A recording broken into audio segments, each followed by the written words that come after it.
Think Japan, and what comes to your mind? One Piece, anime, a technologically advanced powerhouse, a cradle of innovation, a haven for multinational giants, a landscape of unparalleled beauty, and a guardian of a rich and distinctive culture, and even their famous adult video industry. Anime, once dismissed as mere children's entertainment, has evolved into a global phenomenon, with series like One Piece, Naruto, and Dragon Ball enchanting audiences of all ages. Have you ever dreamed of visiting Japan? Or maybe you've been lucky enough to experience it firsthand. Share your story in the comments and let us know why Japan called out to you. Japan, often perceived as a beacon of excellence with its brilliant minds, cutting-edge technology, cultural marvels, and economic prowess, casts a mesmerizing spell. Yet, behind this facade of perfection lies a concealed darkness, a side Japan prefers to keep in the shadows. From the infamous Yakuza, the thriving adult film industry, worker exploitation, to the staggering decline in birth rates leading to a growing elderly population, Japan faces its own set of challenges. Yet it's crucial to understand that this complexity traces back to history. Remember how Japan, ravaged after World War II, somehow transformed into the powerhouse it is today. It's a tale of resilience and progress against all odds.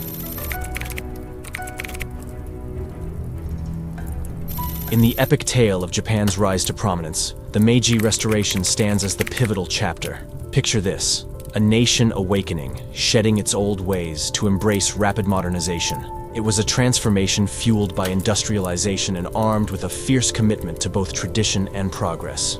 With a thirst for growth, Japan marched forward, weaving Western technologies into its cultural fabric. Victories in wars against neighboring powers cemented its status, the world taking note of its emergence as a regional force. But ambition knows no bounds. Japan's gaze turned toward Asia's wealth, sparking an expansionist spree. Manchuria fell first, then China felt the weight of Japan's military might.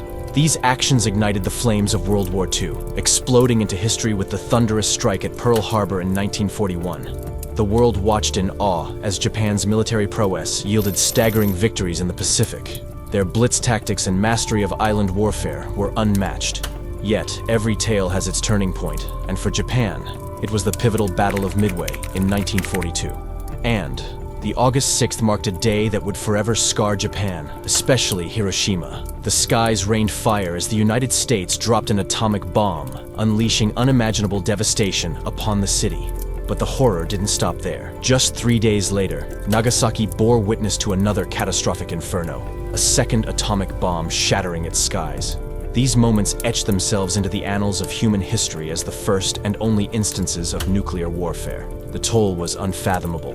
Lives, homes, businesses, all obliterated in a blinding flash. The death toll soared into the hundreds of thousands, while the aftermath painted a grim picture of desolation. Yet, the true horror lingered in the aftermath. Radiation, that invisible scourge, seeped into the survivors' bodies, breeding a silent terror.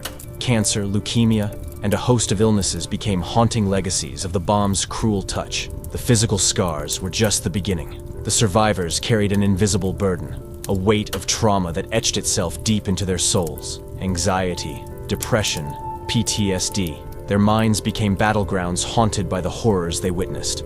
But the devastation didn't end with human suffering. The very land, water, and air bore the mark of this inferno.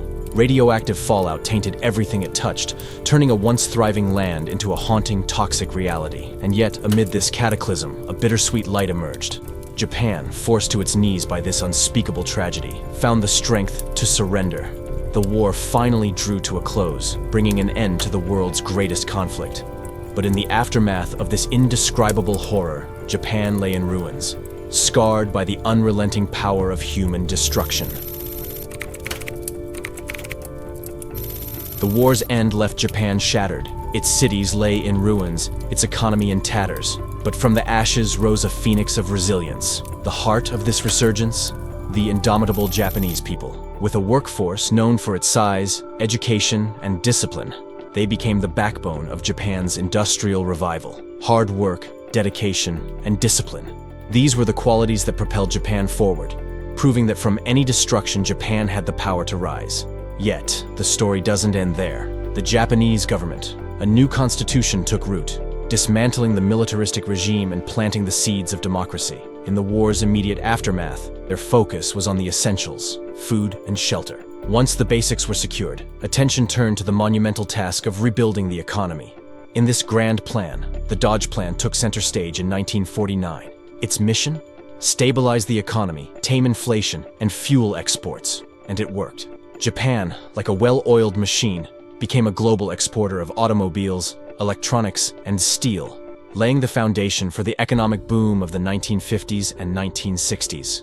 But every great comeback story needs its supporting characters. In this case, it was the United States playing a significant role. The Marshall Plan, initiated in 1948, poured billions of dollars into Japan, breathing life into its infrastructure and industries. Foreign aid became the magic potion, accelerating Japan's journey from the ashes to economic triumph. Japan's recovery was nothing short of miraculous, earning it the title of the Japanese economic miracle. In the 50s and 60s, its economy surged at an astonishing annual rate of 10%, making it a global economic powerhouse. And by the 80s, Japan stood as the world's second largest economy. This economic ascent wasn't just about wealth. It reshaped lives. Living standards soared, social welfare flourished, and Japan's story became synonymous with success.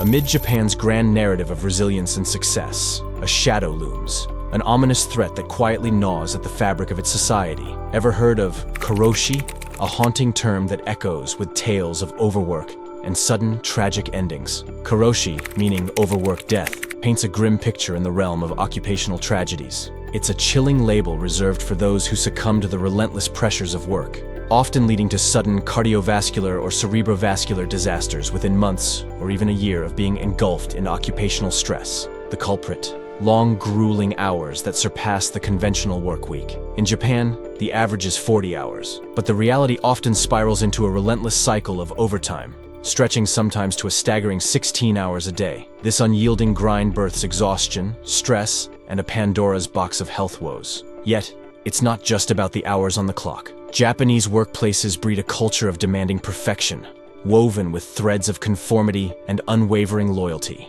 This potent mix brews a toxic cocktail of stress and pressure, a hazardous path toward karoshi for many. And let's not forget the cultural backdrop, Japan's deeply ingrained ethos of hard work. Here, rest and relaxation often take a back seat, leaving workers little room to recover from the relentless onslaught of stress and fatigue. It's a cycle that traps many within its unforgiving grasp. In 2016 alone, the chilling reality struck hard. 1,916 reported cases of karoshi, each a tragic testament to the price paid for Japan's relentless pursuit of success. And surely you have heard about the Yakuza, highly organized crime syndicates with intricate hierarchies and a strict code of conduct, entangled in a web of illicit activities. Some see them as a necessary evil, offering services where the government falls short. Others brand them as a malignant force that must be eradicated. The truth, it seems, dances somewhere in between. Numbers tell a story of decline and yet of lingering influence. In 2022, an estimated 11,400 members of the Yakuza operated in Japan, a far cry from their 1960s peak of 180,000. But their reach remains significant. Their legacy? Violence, extortion, corruption. The Yakuza script is littered with these dark chapters. Their deeds cast a long shadow, staining Japan's reputation. Their activities paint a grim picture, painting Japan as a perilous and unsafe land, casting a chilling aura that can repel tourists and deter businesses from investing in this vibrant nation. And let's talk about the Japanese adult video, or JAV industry, a colossal yet controversial entity that sits at the crossroads of economics, ethics, and societal norms. The JAV industry is a financial powerhouse, rakes in jaw-dropping figures, estimated at over 100 billion yen, or a staggering $920 million in 2016 alone. It's an economic engine that fuels Japan's coffers, a legitimate industry providing jobs and economic advantages. But beneath this veneer of financial prowess lies a darker underbelly. Allegations of exploitation cast a pall over the industry. Stories emerge of coercion, underage performers, and a lack of transparency regarding working conditions. The JAV's portrayal of women, often perpetuating harmful stereotypes of submission and sexual availability, raises concerns about societal impacts and normalization of violence. The industry's murky waters, largely unregulated, leave performers vulnerable and create a breeding ground for exploitation and abuse. And the fallout extends beyond the screens. JAV's addictive nature can seep into personal and professional lives, spawning mental health concerns. Exposure to violent content within JAV can leave lasting scars on the psyche. Surprisingly, while the Japanese government maintains a distance, some policies, like relaxed censorship laws, indirectly lend support to the industry's growth. The JAV industry, legal, yet mired in controversies, represents a confluence of conflicting narratives: economic prowess versus ethical dilemmas, societal norms versus individual well-being.